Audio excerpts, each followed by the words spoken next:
Birthday mini blog. तर मुलाचा birthday होता, तर त्याला आम्ही मंदिरात घेऊन गेलो. देवाचं दर्शन घेतलं, आशीर्वाद घेतला. त्यानंतर त्याचा बर्थडे आम्ही आश्रमात सेलिब्रेट करायचं ठरवलं होतं. तर आम्ही आश्रमात गेलो. त्या मुलांसाठी आम्ही जेवण ठेवलं होतं. तर त्यांना जेवण दिलं आणि खूप छान वाटलं तिथं जाऊन. त्यांच्याबरोबर सेलिब्रेट करून खूप मनाला शांती वाटली. खूप सुंदर वाटलं. त्यांच्या चेहऱ्यावरचं हसू बघून खूप छान वाटलं.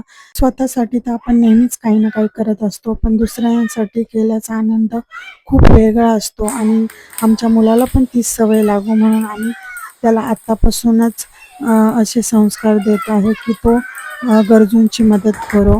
आणि तसेच त्याला घरी पण बर्थडे त्याच्या मित्रांबरोबर सेलिब्रेट करायचा होता, तर तो आम्ही रात्री केला. इथे आम्ही त्याला एक छोटंसं गिफ्ट दिलं आणि अशा प्रकारे त्याचा बर्थडे सेलिब्रेट झाला. आश्रमात जाऊन खूप छान वाटलं आणि तिथे काही गोष्टी अलाउड आहेत, काही नाही आहेत. तर त्यामुळे आम्हाला जास्त काही करता नाही आलं. पण जितकं आम्हाला करता आलं तितकं आम्ही केलं. त्यामुळे आजचा हा दिवस खूप सुंदर गेला. खूप छान वाटलं. तर अशा प्रकारे त्याचा बर्थडे आम्ही सेलिब्रेट केला.